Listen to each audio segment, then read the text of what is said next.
people are open to trying new things in the new year, like making a change in what you eat. Erica Schlick improved her health issues by fine-tuning her favorite foods. She has a paleo version of an Italian meatball for those looking to remove processed foods and grain products from their diet.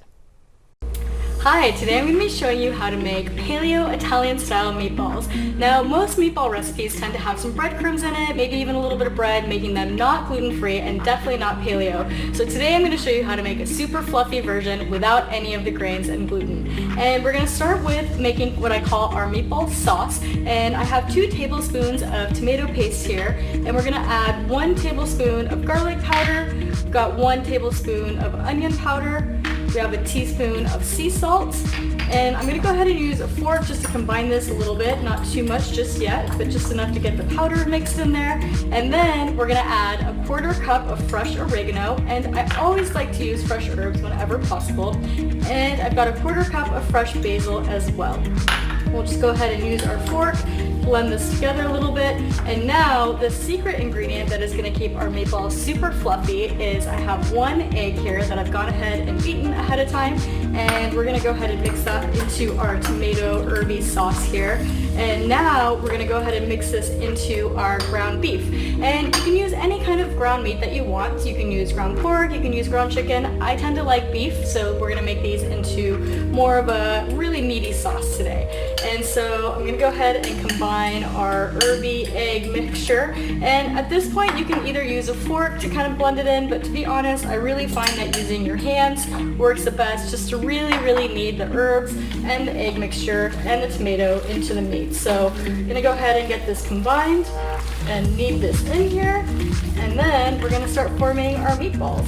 Now, to form the meatballs, you can either use a meatball former if you really want to get them perfect, but what I like to do is divide my meat mixture in half, and then I divide it in half again, and divide it in half again, and that starts to give you very even meatball sizes. So with that proportion, we're going to get about 8 meatballs, and I'm going to just go ahead and form them with my hand. And I have a cast iron skillet that we're going to go ahead and bake them in once they are ready to go. So we'll go ahead and get all these formed, pop these in the oven, and then we're going to go on to make our creamy tomato sauce that is going to go on top of these as well. We're going to go ahead and put these in the oven at 350 degrees for about 20 to 25 minutes. And in the meantime, we'll head over to the stovetop and we'll start making our creamy tomato sauce, and you can start making this while they're baking. So I have 1 jar of crushed tomatoes, and this is about 18 ounces of tomato, and we're going to go ahead and add in 1 cup of full fat coconut milk, and we'll go ahead and just give that a quick stir to get that combined to get started. And this is what's going to be our cream, so this is 100% dairy-free cream sauce. And now we're going to go ahead and add in our seasoning. So we have 1 teaspoon of garlic powder, we have 1 teaspoon of onion powder, we have 1 teaspoon of fresh oregano, and we have 1 teaspoon of fresh basil, and 1 teaspoon of sea salt. So that's all that's going to go in this, and we're just going to go ahead and stir that, make sure it's fully combined in here, and we're just going to let this sauce simmer for a bit, really let the tomatoes melt in with the coconut milk and get nice and creamy, and let those herbs make this super flavorful. So you'll let it simmer for about 10-15 minutes, and then we will come back and we will blend this with an immersion blender to get it super creamy before we put it back on our meatballs.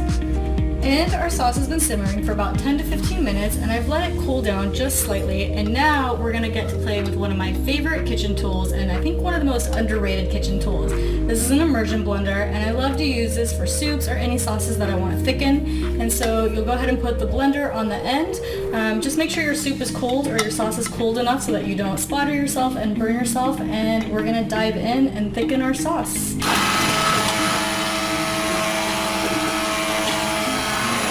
Go ahead and bring our cast iron with our meatballs back over, and we're going to go ahead and slowly pour our thickened creamy sauce over our meatballs, and then we'll let this simmer one more time. And I like to just do enough just to coat them a little bit but not completely submerge them. And so just let this heat up, let this sauce simmer just a tad more, maybe about 3 to 5 minutes, and your meatballs will be ready to serve.